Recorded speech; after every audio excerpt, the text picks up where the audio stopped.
Right, so that is it, full time. 2-0 Bristol City. And to be honest, it's a really difficult video to make because that was an absolutely dreadful performance. Off the back of the weekend, I was expecting something, well, just anything to be honest, but there was absolutely nothing to take from that. That's really a positive. I've been sat here for the last 5 minutes before making this video to try and find one positive from that game. And I'm yet to find one. Embarrassing, lazy, lackadaisical. So many words I could use for this game. Just that could keep just coming off, reeling them off, because there is not a single player from that game that can come off and think, do you know what, I tried my hardest. Maybe Cleary when he came on, but we've got a young striker, so we put him on at left mid. It doesn't make sense to me.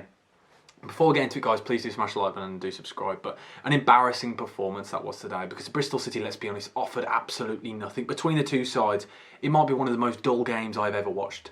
And I'm surprised I lasted as long as I did watching this game. I looked at the starting 11, same as last week. I thought, okay, I get it, because they played really well and everything I've read. I didn't get to actually watch the Reading game, watch the highlights. And we looked good. We looked like there was energy. And that was the biggest thing for me. I thought looked like there was a lot of energy in the last game. And then whereas today, no one ran around. In that first half, we came out and it was just slow from the get-go. Dara O'Shea, I think a couple of blind passes and the ball's nicked off him. Palmer kicking the ball out in the first 5 minutes, and that really set the tempo for the game. Bristol came out the blocks, pressing absolutely everything, whereas we just looked like, we're here. It was just so lazy. It was uninspiring. Not a single shot on target from that game from West Brom. Not a single shot on target. 14 shots, 0 on target. Just let that sink in. That's embarrassing. Absolutely dreadful. Bristol City had 2 shots on target, and yes, we can talk about the goal. The second goal, the first goal.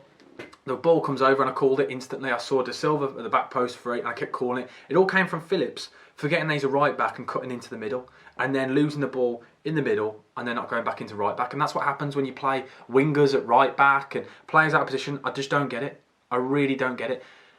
That first goal was a joke. The marking was appalling. And then the second one, we can all say, oh, it was offside and things like that. But you couldn't really tell. I'm watching it on the red button. You can't really tell. But the biggest thing is just follow your man. It's simple. Rather than just putting your hand up and all looking over and going, oh, he's offside. How about you just start following your man, defenders? It's ridiculous. Absolutely ridiculous. Dara O'Shea, I thought was absolutely dreadful today. And to be honest, the more and more I watch him, the more and more I'm thinking, I don't think he's good enough. I honestly don't think he's good enough. I think he's been really poor this season. Alex Palmer had a bit of a stinky game, but you can't really moan at him. He only had 2 shots to save. And yes, he let them both in, but it was difficult ones, let's be honest. Really difficult ones. Matt Phillips didn't think was great. Livermore was okay. Probably didn't have the best of game. He did intercept a few things, and he started off quite well, and then he just dipped. He kind of just did what he usually did, and I was expecting him to get a red card after his yellow. Garner Hickman, not great again. My problem is with Garner Hickman, I thought his crossing today, as in his set pieces, were absolutely dreadful. Every corner was floated in. There was nothing with pace. It kind of summed up our performance, to be honest. Let's just dink it in. There was no movement, no fluidity, no energy, no pressing, and I couldn't understand what the game plan was. And then my biggest thing for me, I thought Asante, by the way, I thought was good. By the way, I thought he was probably the only player really that came out of this game looking bright at all. The biggest thing that really wound me up in this game. So Bristol City 2-0 up. Every single player's behind the ball, which is expected. They've done a job on us. We still play 5 at the back. We still play Kelly, O'Shea, and Peters. Like, why do we need 5 at the back at this point? Because people can say it was 3 at the back, but it wasn't. At times we were sat as a back 5, and I don't understand why we didn't take one of them off and add somebody else into the midfield. Because it was literally, we've got 3 players who were sat marking no one, and all 11 behind the ball. It just doesn't make any sense, and that's where the naivety I thought of Richard Beale today. I thought he had to make a change, and he kept throwing players on. As I said, Cleary, a young, bright, exciting prospect, and he's a striker. So I thought, oh, throw him up top, and no, we throw him on the left. And you could tell he wasn't a winger. He did okay. He did lose the ball quite often, but he was bright. He tried to take on his man. I thought he was okay. It wasn't great, really, from Cleary. Rogic was okay again. I thought Swift, okay. Malumbi, okay. It's just everyone was okay. No one really shone for me today other than Asante. I thought he ran the channels really well, but didn't really have much to do. Didn't have many options. It was really slow performance. There was no passing channels, and it was like in the first half we passed the ball from one side to the other, around the back, and then it was Dara O'Shea would hit the channel, and it just kept giving it away constantly. We just kept trying it over and over and over again. Passing patterns I'm all for, but if it's not working, let's mix it up. It was just constant. Across the back, long. Across the back, long. There was no interchanging, no passing. And then one thing I really liked about against Reading, we spoke about the pressing, I spoke about last week. I really enjoyed seeing that Garner Hickman goal. When you see us pushing up the field, Garner Hickman on the toes. When did we ever try and nick it off any of their defenders or any of their midfielders? That was the thing. There was no energy. It was just bizarre. And we've spoken about Steve Bruce and all things like that, and Val in the past, and everything about this side, and moaned at managers, but I think we need to start pointing our fingers at the players. And I get it's not going to all just change all of a sudden, but we just want effort. That's all that we're asking for, just a bit of effort. I don't mind losing if we play good football and we try, but there's no trying whatsoever in that game today, at all. That's one of the worst performances I've seen. Dreadful. Not a single shot on target against Bristol City. That's awful. And I'm looking at the league now. Bristol City go up to 11th and we stay at 20th in the league. 1 point off the drop zone. It's really not good. -1 goal difference. It's just simply not good enough. And Townsend again for me today, it didn't really excite me. There's just so many players for me that just had such average games. No one, not a single player, and that's why we lost. No one won their individual battles.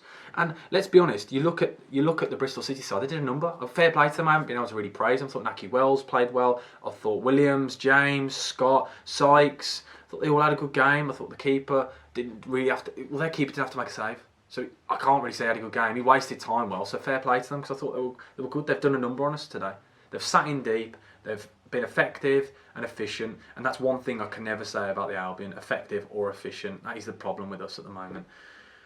You could throw as many creative players on, but we've got to move it around. And we've got all these players like Rogic, Swift, all these players on towards the end, Malumbi, all of these players in the middle, but we just kept going out wide, and then Townsend's on the left, and because Cleary's not a winger, he's not showing him down the line, and then we've got to whip the ball in, it gets cleared, and then we do it all over again. It's just simple, it's basic, it's just passing and moving, creating triangles. There was nothing today. It was like the positions were so rigid. Just bizarre. Absolutely bizarre. An embarrassing performance, to be honest. Really, really embarrassing. Things have to change fast. Something needs to change. And what worries me as well is there is still nothing going on with the manager's situation at the moment. We keep seeing it's a new name every single day. When we sacked Bruce, surely we saw this coming. Surely we had a plan. And this is what makes me worried about the director of football and everything that's going on at this club. It's rotten from top to bottom. The players just... It looks like all this entire team's been playing for 10 years and it's like they're all just at the end of their contract and they're all just playing it out. No one seems to care. It's just so frustrating as a fan. I feel like everyone who's watched that will feel the exact same. So please let me know. I'm just frustrated as a fan. I just don't know what to say. Just so annoying. I just want someone to try, someone to act as if they care about the club. That's it. Just someone to flatten somebody. You know, when you're losing, you see your team frustrated. There was no one going in, just hitting someone for no reason. Little things like that. Just frustrating. Really frustrating. As I said, the club's rotten from top to bottom. So yeah, I can't even say I hope you enjoyed the match reaction because I didn't enjoy making this. I know no one will be enjoying it, and we'll all rant together. So let me know. I'm going to get in the comments with you, and I'll happily rant about the club because it's tough being a West Brom fan at the moment, but we've got to stick with them. Fingers crossed we can turn it around for next week. We've got Millwall and Sheffield United, 2 games that aren't going to be great, are they? Let's be honest. But yes, thanks for watching, guys. Please smash the like button, please subscribe. What an awful game and such a tough watch. But Bucket Sam over now. Thanks for watching.